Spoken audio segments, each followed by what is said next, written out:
박성순 장로입니다. 창세기 11장.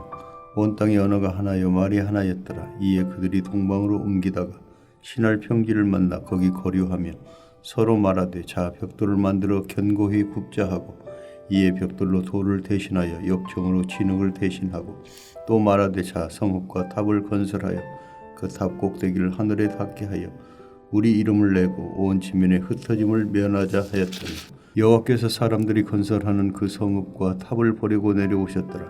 여호와께서 이르시되 이 무리가 한 족속이요 언어도 하나이므로 이같이 시작하였으니 이후로는 그 하고자 하는 일을 막을 수 없으리로다. 자 우리가 내려가서 거기서 그들의 언어를 혼잡하게 하여 그들이 서로 알아듣지 못하게 하자 하시고 여호와께서 거기서 그들을 온 지면에 흩으셨으므로 그들이 그 도시를 건설하기를 그쳤더라. 그러므로 그 이름을 바벨이라 하니 이는 여호와께서 거기서 온 땅의 언어를 혼잡하게 하셨음이니라. 여호와께서 거기서 그들을 온 지면에 흩으셨더라. 셈의 족보는 이러하니라. 셈은 100세 곧 홍수 후 2년에 아르박삿을 낳았고 아르박삿을 낳은 후에 500년을 지내며 자녀를 낳았으며 아르박삿은 35세에 셀랄 낳았고 셀랄 낳은 후에 403년을 지내며 자녀를 낳았으며 셀라는 30세에 에벨을 낳았고 에벨을 낳은 후에 403년을 지내며 자녀를 낳았으며 에벨은 34세에 벨렉을 낳았고 벨렉을 낳은 후에 430년을 지내며 자녀를 낳았으며 벨렉은 40세에 루우를 낳았고 루우를 낳은 후에 209년을 지내며 자녀를 낳았으며 루우는 32세에 수룩을 낳았고 수룩을 낳은 후에 207년을 지내며 자녀를 낳았으며 수룩은 30세에 나홀을 낳았고 나홀을 낳은 후에 200년을 지내며 자녀를 낳았으며 나홀은 29세에 데라를 낳았고 데라를 낳은 후에 119년을 지내며 자녀를 낳았으며 데라는 70세에 아브라함과 나홀과 하란을 낳았더라. 데라의 족보는 이러하니라. 데라는 아브라함과 나홀과 하란을 낳고 하란은 롯을 낳았으며 하란은 그 아비 데라보다 먼저 고향 갈대아인 우르에서 죽었더라. 아브람과 나홀이 장가를 들었으니 아브람 아내의 이름은 사레며 나홀의 아내의 이름은 밀가니 하란의 딸이요 하란은 밀가의 아버지이며 또 이스가의 아버지더라. 사레는 임신하지 못하므로 자식이 없었더라. 데라가 그 아들 아브람과 하란의 아들인 그의 손자 롯과 그의 며느리 아브람의 아내 사레를 데리고 갈대아인 우르를 떠나 가나안 땅으로 가고자 하더니 하란이 이르러 거기 거류하였으며 데라는 나이가 205세가 되어 하란에서 죽었더라. 하늘에 계신 우리 아버지여, 이름이 거룩히 여김을 받으시오며 나라가 임하옵시며 뜻이 하늘에서 이룬 것 같이 땅에서도 이루어지이다. 오늘날 우리에게 일용할 양식을 주옵시고 우리가 우리에게 죄 지은 자를 사하여 준 것 같이 우리 죄를 사하여 주옵시고 우리를 시험에 들게 하지 마옵시고 다만 악에서 구하옵소서. 대개 나라와 권세와 영광이 아버지께 영원히 싸움나이다. 아멘.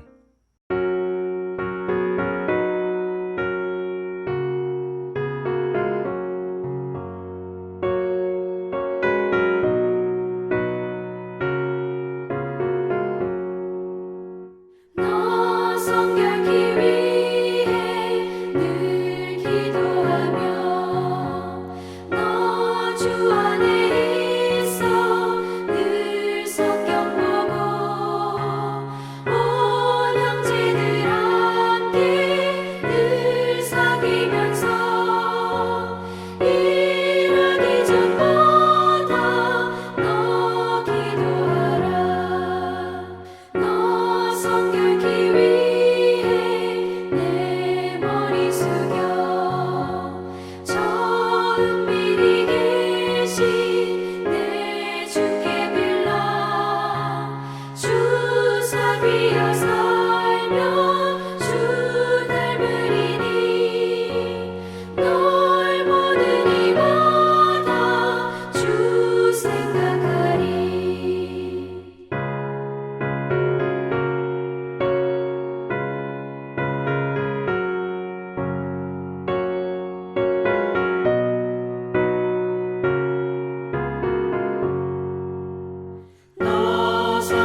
이 새벽 함께 나눌 하나님 말씀은 잠언 6장 20절에서 35절까지 말씀입니다.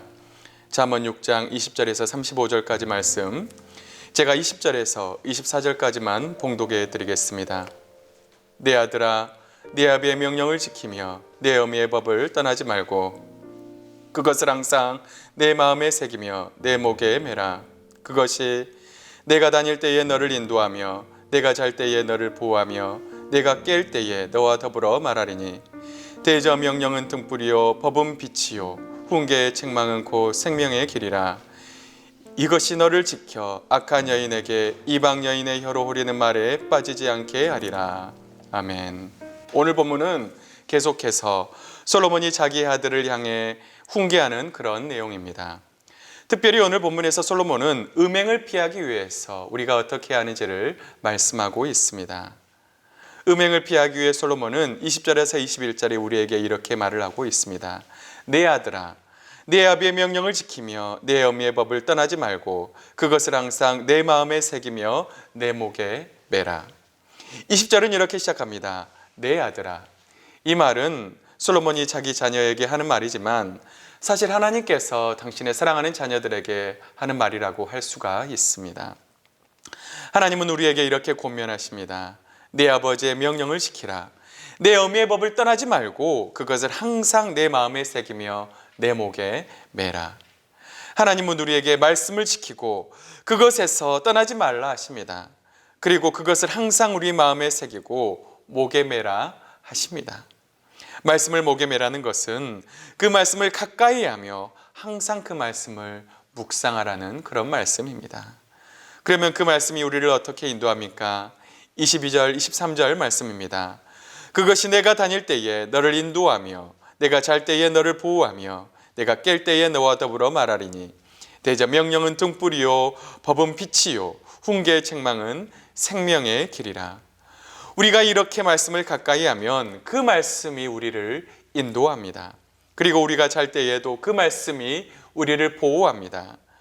그리고 우리가 깰 때에 그 말씀은 우리의 말벗이 되어 우리에게 말합니다. 하나님의 말씀은 늘 우리를 선한 길로, 밝은 길로 우리를 인도해 주십니다. 왜냐하면 그 말씀이 등불, 빛, 생명의 길이 되어 주시기 때문입니다. 그리고 우리를 훈계하는 그 말씀은 우리를 생명의 길로 우리를 인도해 주십니다. 시편 119편 105절은 이렇게 말씀합니다. 주의 말씀은 내 발의 등이요 내 길의 빛이니이다. 하나님의 말씀은 어두운 세상을 살아가는데 우리에게 등불과 같이 그 길을 비춰주는 빛과 같이 우리를 인도해 줍니다. 특별히 이 말씀은 우리를 지켜 악한 여인에게서 이방 여인의 혀로 후리는 말에 빠지지 않게 합니다. 오직 하나님의 말씀만이 우리를 음행에서부터 지켜줄 수가 있습니다. 25절에서 28절에서는 음행의 대가가 얼마나 큰지 우리에게 알려주고 있습니다. 하나님은 우리의 마음에 그 아름다움을 탐하지 말라 하십니다. 그 눈꺼풀에 홀리지 말라고 하십니다. 사람이 음료로 인하여 한 조각 떡만 남게 됩니다. 음란한 여인은 귀한 생명을 사냥합니다. 여러분, 보통 사람들이 왜 음행에 빠지나요? 바로 음녀의 외적 아름다움에 속기 때문입니다. 마음을 자극하는 욕망은 시각적인 것에서부터 시작합니다. 하나님은 그 눈꺼풀에 홀리지 말라고 말씀하십니다. 우리는 외적인 음녀의 아름다움에 빠져서는 안 됩니다. 거기에 결단코 속지 말아야 합니다. 음란한 여인은 우리의 영혼을 망하게 합니다. 하나님은 29절에서 35절까지 배우자가 있는 사람과의 간음이 얼마나 무서운 것인지 우리에게 경고하고 있습니다. 하나님은 남의 아내와 통간하는 자가 마치 불을 품는 것과 같고 숯불을 밟는 것과 같은 행동이라고 말씀하고 있습니다. 남의 아내를 만지기만 하는 자마다 벌을 면치 못할 것이라고 말씀합니다. 여러분, 도둑이 만일 배를 채우기 위해 도둑질하면 사람들이 그를 멸시하지는 않습니다. 배가 고파서 한 도둑질은 동정이라도 받을 수가 있습니다. 하지만 들키면 7배로 갚아야 합니다. 심지어는 자기 집에 있는 것을 다 내어주게 될 수도 있습니다. 이것과 마찬가지로 남의 아내와 통관하는 것은 정말 무서운 죄입니다. 이것이 얼마나 무서운 죄일까요? 32절에서 35절은 이렇게 말씀합니다. 여인과 간음하는 자는 무지한 자라. 이것을 행하는 자는 자기의 영혼을 망하게 하며 상한과 능욕을 받고 부끄러움을 씻을 수 없게 되나니, 남편이 투기로 분노하여 원수 갚는 날에 용서하지 아니하고 어떤 보상도 받지 아니하며 많은 선물을 줄지라도 듣지 아니하리라. 남의 아내가 간음하는 자는 무지한 자입니다. 특별히 이것은 자기의 영혼을 망하게 합니다. 상한과 능욕을 받고 부끄러움을 씻을 수가 없게 됩니다. 간음이 얼마나 무서운 죄인지 우리는 여기에서 알 수가 있습니다. 무엇보다도 남편이 용서하지 않습니다. 남의 물건을 해치면 배상해 주면 되지만, 용서해 줄 수 있지만, 남의 아내와 간음하면 남편의 질투와 분노를 감당할 수가 없습니다. 나의 영혼과 가족은 물론이고 타인의 영혼과 가정을 파괴하는 범죄가 바로 간음입니다. 우리가 뉴스에서 남의 아내와 간음하여 신세를 망치는 자들을 얼마나 많이 봅니까? 남의 여인과 간음하는 자들은 용서가 없습니다. 아무리 많은 선물로도 그 남편의 마음을 풀 수 없는 것이 바로 간음죄입니다. 사랑하는 성도 여러분, 간음이라고 하는 것은 이렇게 무서운 죄입니다. 우리는 간음이 우리의 영혼을 망하게 한다는 사실을 늘 기억해야 합니다. 우리의 영혼뿐만 아니라 우리가 한평생 쌓아온 명예와 재산을 한순간에 잃어버리게 하는 것이 바로 간음죄라고 하는 것을 우리는 기억해야 합니다. 하나님은 우리에게 이것에 빠지지 않는 비결에 대해서 분명하게 말씀하십니다. 대저 명령은 등불이요 법은 빛이요 훈계의 책망은 곧 생명의 길이라. 이것이 너를 지켜 악한 여인에게 이방 여인의 혀로 호리는 말에 빠지지 않게 하리라. 우리가 음행에 빠지지 않으려면 늘 말씀을 우리의 마음판에 새겨야 합니다. 명령은 등불이요 법은 빛이요 훈계의 책망은 생명의 길입니다. 오직 이 말씀만이 우리를 악한 여인에게서 이방 여인의 호리는 말에 빠지지 않게 합니다.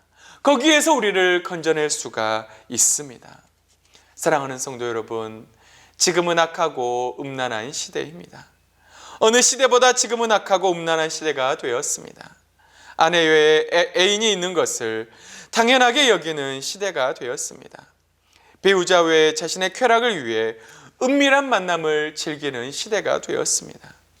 하나님은 이런 음란한 시대 가운데 우리에게 말씀하십니다.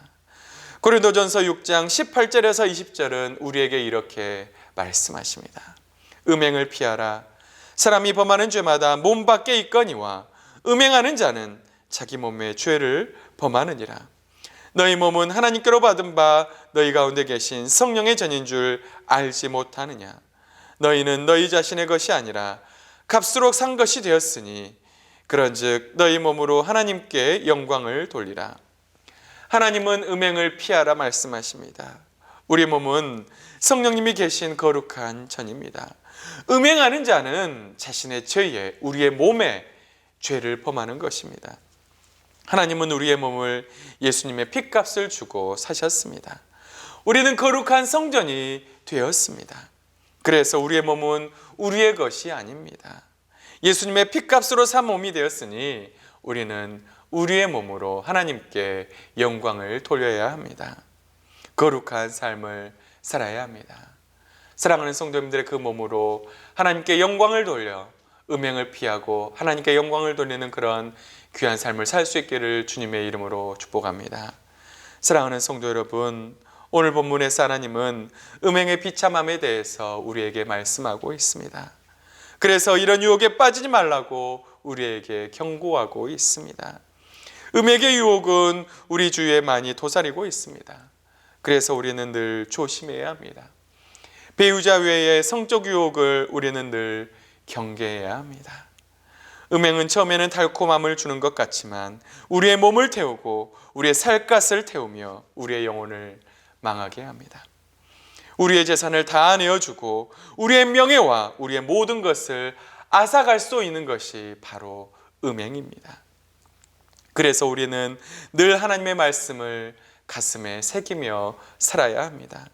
하나님의 말씀은 등불이고 빛이고 우리에게 생명의 길이 되십니다. 우리를 지켜주실 것입니다. 우리는 말씀을 지키며 이것을 늘 마음에 새기며 살아야 합니다. 늘 말씀에 주의함으로 음행의 유혹에서 승리하는 사랑하는 동명의 모든 성도님들 될 수 있기를 주님의 이름으로 축복합니다. 다 같이 기도하시겠습니다. 살아계신 하나님 아버지 감사합니다. 어둡고 혼란한 이 세대 가운데 음행의 유혹이 정말 도처에 도사리고 있는 이 시대 가운데 하나님의 말씀을 가슴에 새기며 그 말씀에 주의함으로 우리는 음행의 유혹에 빠지지 않을 수 있도록 인도하여 주시옵소서. 하나님의 말씀이 우리에게 빛이 되고 우리에게 생명의 길이 됨을 기억하여 그 말씀을 가슴에 새김으로 아버지 이방 여인의 호리는 말에 빠지지 않을 수 있도록 하나님 우리를 지켜 주시옵소서. 그렇게 승리하게 해줄 줄 믿사옵고 감사드리며 살아계신 예수님의 이름으로 간절히 기도하옵나이다. 아멘.